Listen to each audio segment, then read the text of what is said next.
name's Tim. I'm the Regional Manager for the Business Services team here at Energy Action.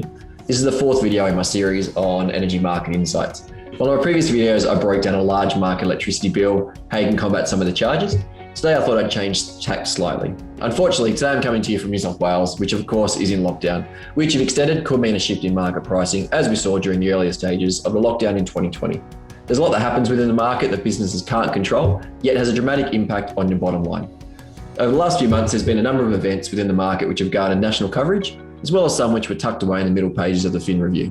All, however, are important in their own right and tell the story of how the energy market in Australia is a bad news market. We say this a lot within our teams and to clients when trying to provide advice on all important timing to market, which is when to source your next retail contract. But what do we mean by a bad news market? In its simplest form, and this can be settled across a lot of different tradable commodities, when the market moves down, it doesn't sow at a slow rate, but the rate of increase is far more rapid whenever we have a negative event.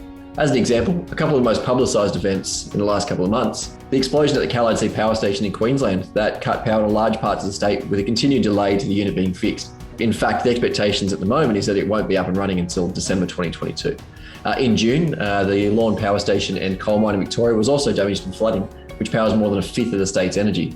And only this month, we have seen a spike in gas prices to levels not seen since 2016 due to the winter cold snap in the southeastern states, coinciding with generator outages in Queensland and Victoria. So why am I telling you this? In short, to provide some advice around timing to market. It was only last week I was talking to a client about their electricity contract that expires at the end of this year. Based on all of the market advice, we were suggesting that they look to lock in now to avoid any further potential increases. They had cited that the market had shifted upwards over the last few months. They weren't wrong, it had. Check out this Energy Action Pricing Index from our website, which shows this, and that they didn't want to lock in a rising market. The challenge with this strategy is it doesn't factor in what has happened in the market previously, any advice around the wholesale market trends, or that it will take a bit of bad news for us to see a spike. We're still seeing pricing levels not seen since 2016, so it's highly likely you'll see better rates against what you're contracted to.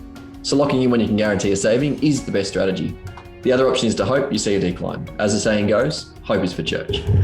This is why it's important to take the expert's advice when it comes to a go-to-market strategy. Timing is everything in this market. And if you're undecided about which consultant to go with, the best thing to look at is what's their current advice and how are they going to support me in the next 2 to 3 years? Because often when you're contracting now with a consultant, they will be seeing you through to your next contract sign-off. So you want to be comfortable that they're going to give you advice in terms of when to go to market.